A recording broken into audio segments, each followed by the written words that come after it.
ice cream. Tara, tikman mo na.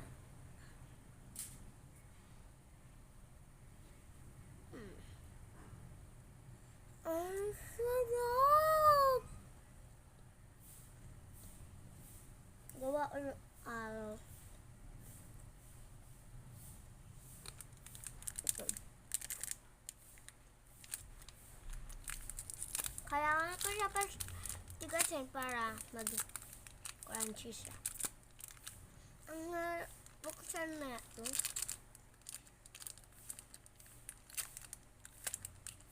Pabukas mo.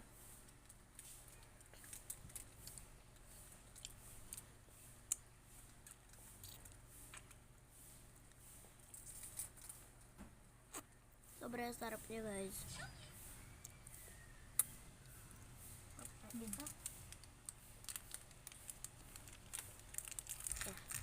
Hindi siya medyo crunch. Kaya lalagay natin ng 1 minute. Oh my god. Naputol.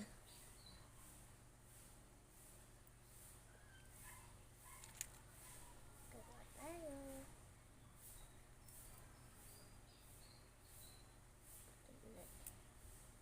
Naglalagay na tayo.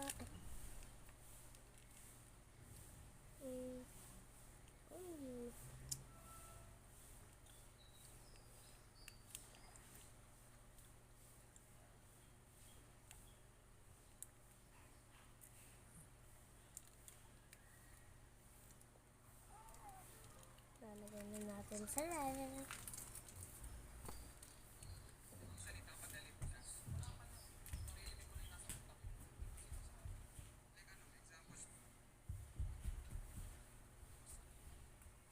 Eto na.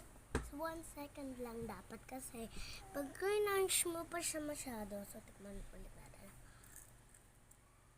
Ang sarap na talaga. The best ice cream.